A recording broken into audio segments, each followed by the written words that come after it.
On May 28th, 2024, Brandon Herrera and Tony Gonzales will face off one more time to conclude the winner of Texas's District 23 primary runoff winner for the Republican Party, and will go on to face Santos Limon, who is representing the Democratic Party in the general election. Alright, so I'm not being paid by anybody. I'm not,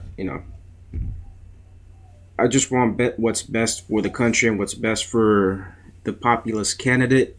And out of these two, the best populist candidate by far is Brandon Herrera, the guy on the right, the guy with the beard with the gun. And it's not even close. And it's not even so much that he's so great, and I do think he is good, but it's more so of how bad Tony Gonzales is. Tony Gonzales was censured by the Republican Party for because his voting record is so bad. It's horrible. He continuously votes along the lines of whatever the Democratic Party is voting on. It's not even the few good Democrats that are out there. He votes along the lines of whatever Nancy Pelosi votes.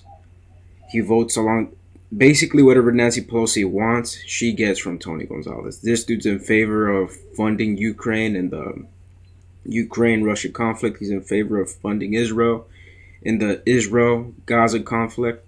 And whatever you feel about Israel, it really doesn't matter. War is war, and it doesn't involve our country, so why should we keep funding it?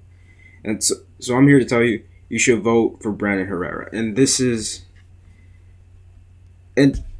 Tony Gonzalez also, he's in favor of open borders. He tried to pass the Hire Act, and the Hire Act is a bill that would make it easier for immigrants to get workers visas, to make it easier for companies to hire immigrants. So he says those things of immigrants are the lifeblood of the country.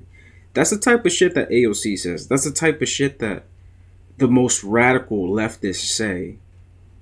And this dude, he represents the worst of the neocons and the worst of the radical left. And this is who Tony Gonzales is. He's out to make sure that the that the big corporations get what they want, to make sure that the warmongers in both parties get what they want. He's not here for the American people, and that's why I'm telling you, vote for Brandon Herrera on May 28th. And this is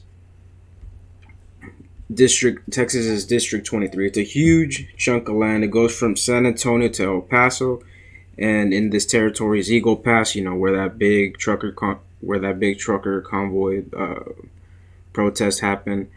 Del Rio, so I think Sonora, Texas is in this area. And I've been in this area. You do see immigrants walking from town to town. You do see it, and you see people picking up these migrants and taking them who knows where in just random cars.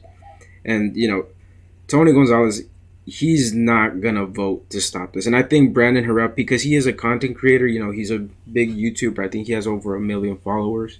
He's a two-way advocate. He makes videos about guns. I think because he is a content creator, he wants to please his fan base, and I think he genuinely enjoys talking to his fans. I think he genuinely enjoys shooting guns, being in the outdoors. I think that's just the type of person he is, and I think he is a good representative of the populist movement. There's a picture of him.